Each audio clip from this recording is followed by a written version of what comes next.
ano daw, sa ating po-welcome ngayong 2024. O, diba? Kasi nga kumayod ako ng 2023 eh. Goodbye 2023 and syempre, welcome 2024. Oh. So ayan na nga po, $15 point. Nakalimutan ko, ano daw? Bale, ito po ang aking unang withdrawal sa aking paglalaro kay Popo. O, ayan.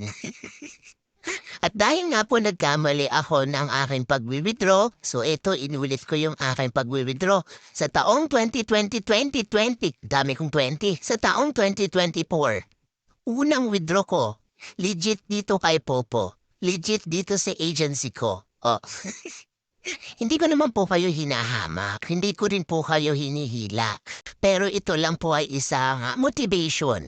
Minomotivate ko po kayo na dapat ngayong 2024 meron tayong mga tinatawag na sidelines. O diba? Kahit nasa bahay lang tayo, syempre di naman may iwasan. Marami sa ating mga nanay, marami sa ating mga kababayan, marami sa ating mga kaibigan, o diba? Lahat na sinabi ko na nasa bahay lang. Kesa naman sa magpa-scroll-scroll kayo dyan, kesa naman sa mag-aksaya kayo ng mga oras nyo dyan sa mga bagay na hindi naman bumabalik sa inyo. Dito, kay Popo, hanggat kayo marunong dumiskarte, hanggat kayo alam nyo yung limitasyon nyo, pasok kayo dito kay Popo. Legit po siya. Legit na legit. Legit ang GCash mo, legit ang withdrawal mo, legit din ang agency mo. Talagang kumbinadong no, hindi.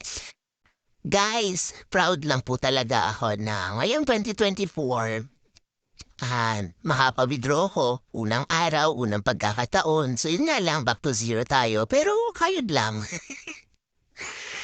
Hindi naman kasi lahat makukuha ng basta-basta lang. Lahat nakukuha natin yan sa tamang tiyaga.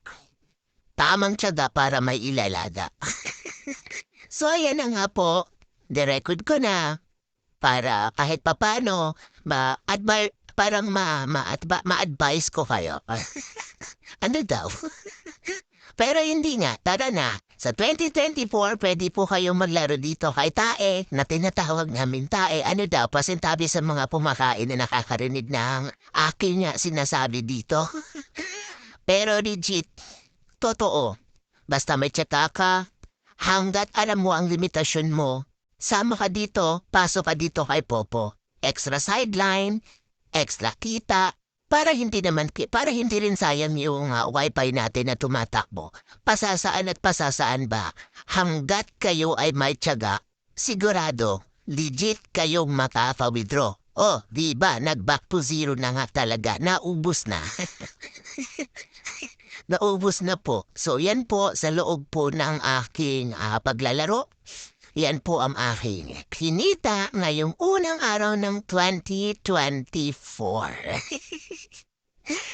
So medyo masaya lang ako kahit papano kasi unang araw may pita pa rin kahit nasa bahay lang tayo. O diba? Hindi nasasayang yung takbo ng kuryente, hindi nasasayang yung takbo ng wifi, hindi rin na nasasayang yung kahit papano.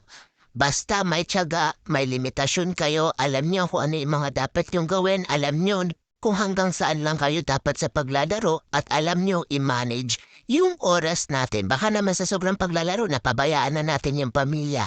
First priority is family and everything. Tara na kay Pop!